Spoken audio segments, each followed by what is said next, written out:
Chapter 22, Starting Sequence. After he went up the stairs and returned to the reception hall, Klein was about to bid Rozen farewell when he heard the brown-haired girl mention briskly, "Captain says that you can come on Monday. He wants you to settle your household affairs first." All right. Klein never expected the Nighthawks management to be so humane and accommodating. It made him feel a little grateful. He was planning on waking early the next morning and making use of the opportunity to wander around to visit Tianjin University. He planned on informing the staff in charge of the interview that he was not participating in the follow-up interviews. After all, he had originally obtained the opportunity to make the interview because of his professor's recommendation letter.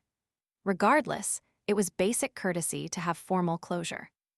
Even if it was not for himself, he had to respect his mentor's efforts.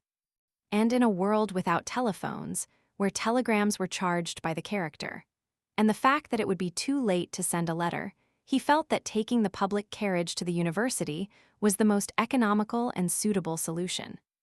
Having received the captain's special approval, Klein did not need to tire himself out. He could wake up late and still make his way there on time. Klein was just about to take off his hat to bid Rozen farewell when he suddenly thought of something. He looked around and suppressed his voice. "Rozen, do you know what the starting point of the church's complete sequence is?"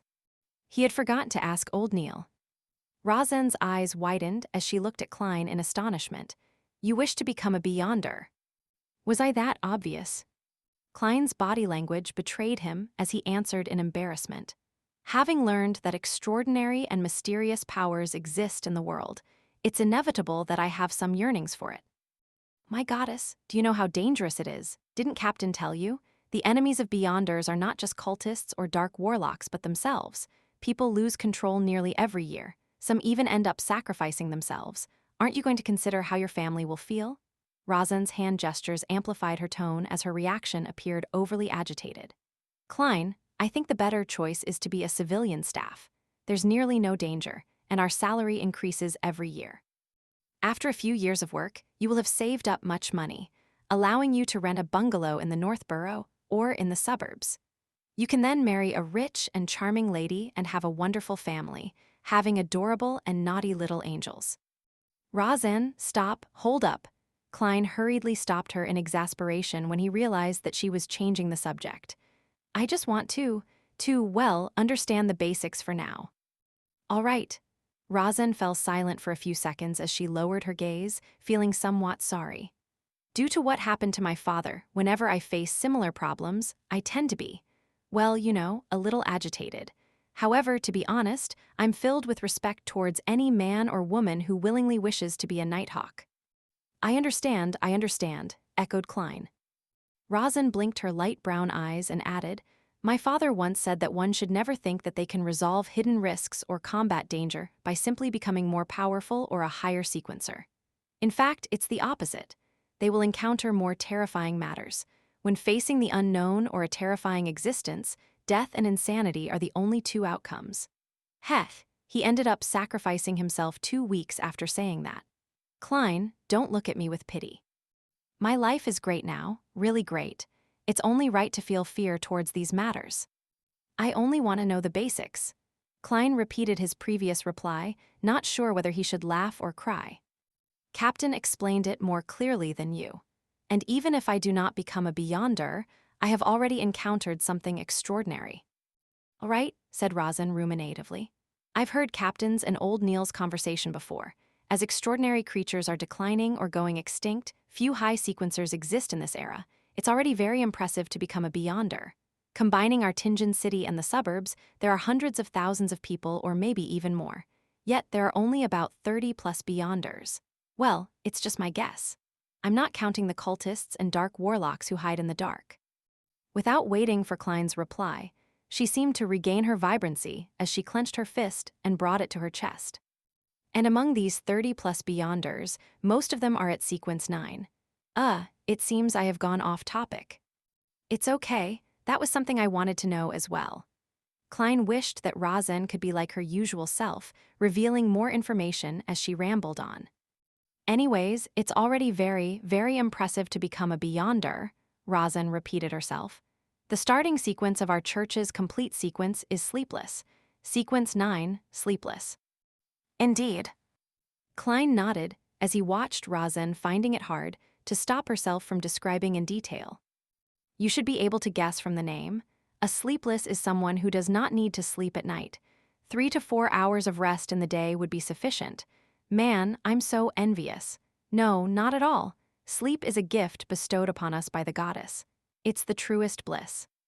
Where was I? Ah, right. A sleepless can see through the darkness even without any lights. The deeper into the night, the more powerful they become.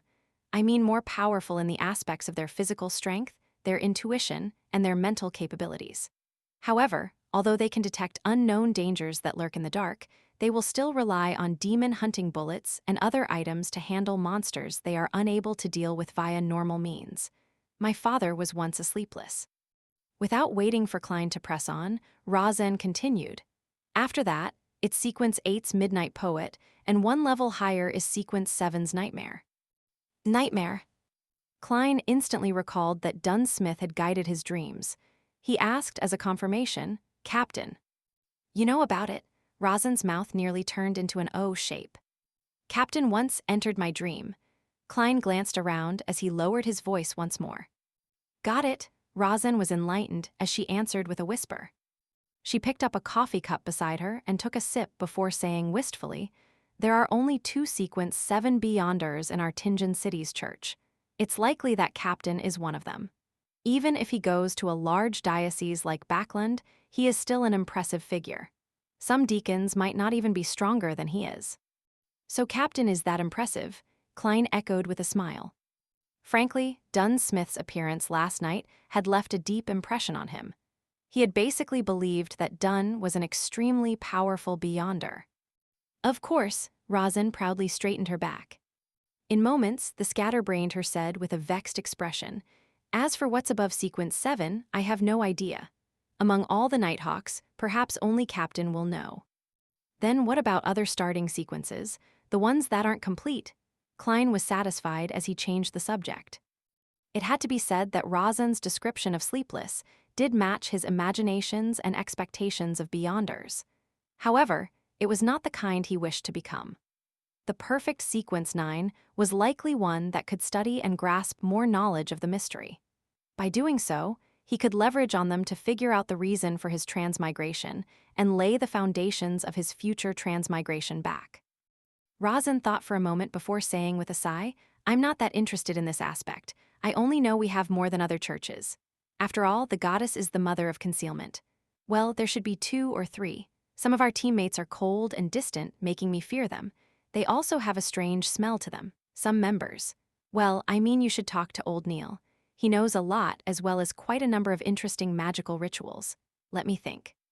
He once mentioned his Sequence 9 title, which is also the name of the potion formula. Ah, yes, it's called Mystery Prior. Quite a number of interesting magical rituals. Mystery Prior sounds very close to what I want. Klein was slightly delighted. In addition, I also know of the name of a Sequence 7, the kind that's incomplete, Rosen said with a flaunting tone. She had just thought of it while recollecting. What is it? Klein was abnormally curious.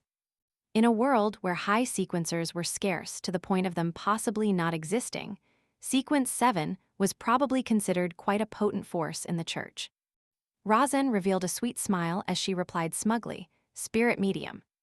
Ma'am Dolly, asked Klein subconsciously. After his initial surprise, he realized that it was nothing unexpected. Only a Sequence 7 Beyonder could achieve such an impressive performance as a medium. Rosen's eyes widened once again as she said in disbelief, How do you know of that too? I've met Ma'am Dolly. Klein did not hide the matter. All right, said Rosen with an envious tone. If I can become a spirit medium, one just like Ma'am Dolly, then I'll be willing to be a Beyonder. No, I'll consider it carefully for 10 minutes. Yes, Ma'am Dolly fulfills all my imaginations as a Beyonder, echoed Klein in a slightly exaggerated manner.